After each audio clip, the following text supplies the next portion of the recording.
Hey, Stephen here with yet another DIY musician guide. It's been 11 years since I had my very first gig with my first band, MINIONTV, here in Liverpool. That was 2007.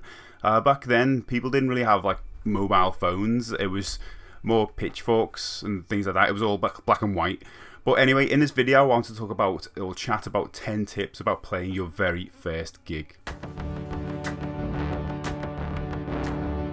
Okay, let's just get this out of the way. One tip that you will definitely need is have fun. And that's not even going to be part of this top 10 list because it goes without saying, really, why are you doing this gig? You want to have fun. So just getting that one out of the way before we go into the top 10. But before that, subscribe to the channel if you want to see more videos like this.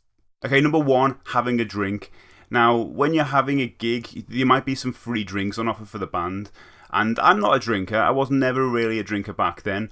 But I think one drink is okay to kind of settle your nerves. In fact, if you've ever heard the term lit, which all the kids use nowadays, this is lit, that's lit. Well, lit used to actually mean to drink so much at a gig that you actually play better. You kind of in this weird threshold of being able to play better because I guess you're more loose. But what I basically want to say is just have one drink to settle your nerves if you're going to have a drink. Don't overdo it. You don't want to be drunk on stage. You don't want to be that guy.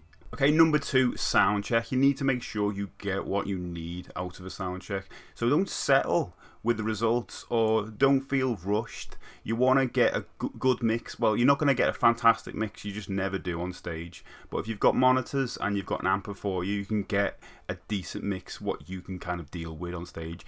If you've got an amp on the floor, it might be a good idea to lift it up on a riser of some kind because it'd be better if it's facing your ears. Otherwise, you might get into volume war if you can't hear it correctly, and that is the worst thing to do on stage because you'll create this volume war dynamic on stage. So you need to get as best mix as you can possibly get. And don't worry, you won't miss the drums. Also, quick note about that is if someone else is trying out their instrument for their sound check, say the drummer is doing their part or the bassist and you're the guitarist, don't play anything. Stay silent until it's your turn. It's good etiquette, believe me.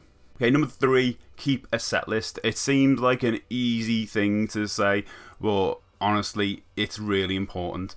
I can't count how many times where I've been the only one to bring a set list to a gig or someone else has, and I'll constantly ask, what's next? What's next? What's next? You don't want that to happen. Have everyone get, I was the guy who used to just print out a set list for every member in the band. So we get these questions out the way. Everyone knows what's coming next.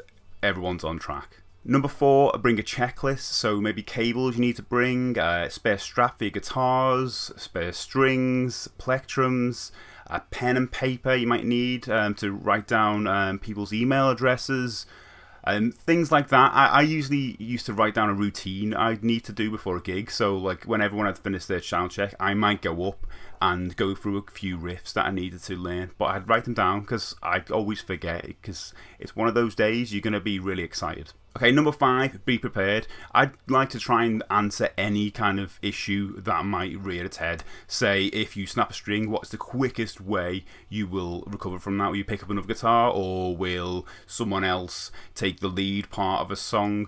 It's going to be harder if you're a solo artist, I imagine. If you drop a plectrum, what is the best way you're going to recover from that?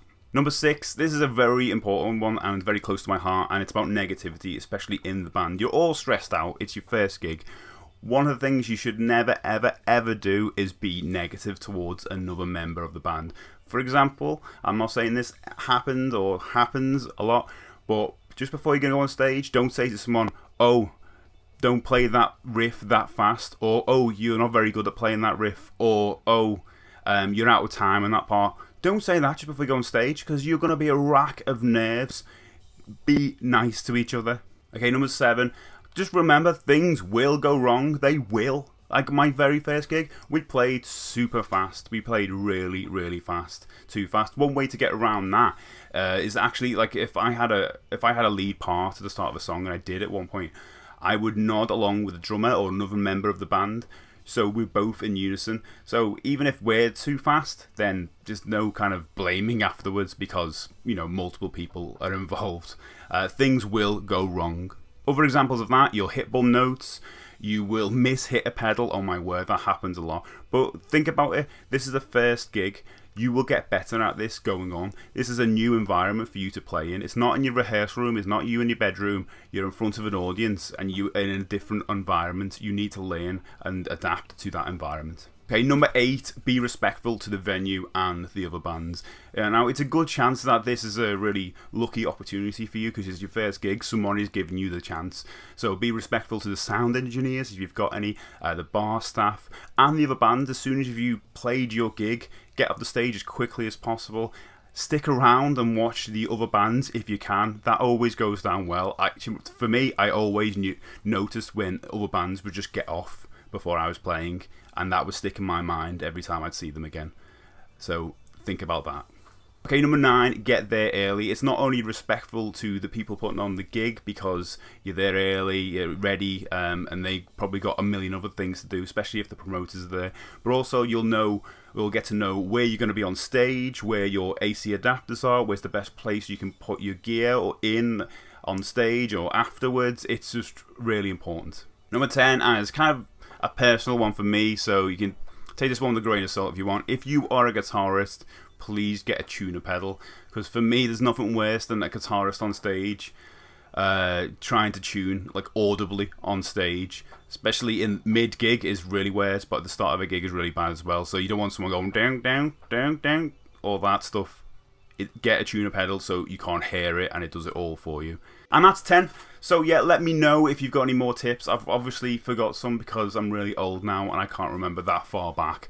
I do remember I got a new t-shirt for playing live. It was an Easy Rider t-shirt and I was really made up and I felt really special. But yes, if you want to see more videos like this, please like and subscribe, and I'll see you next time for the DIY Musician Guy.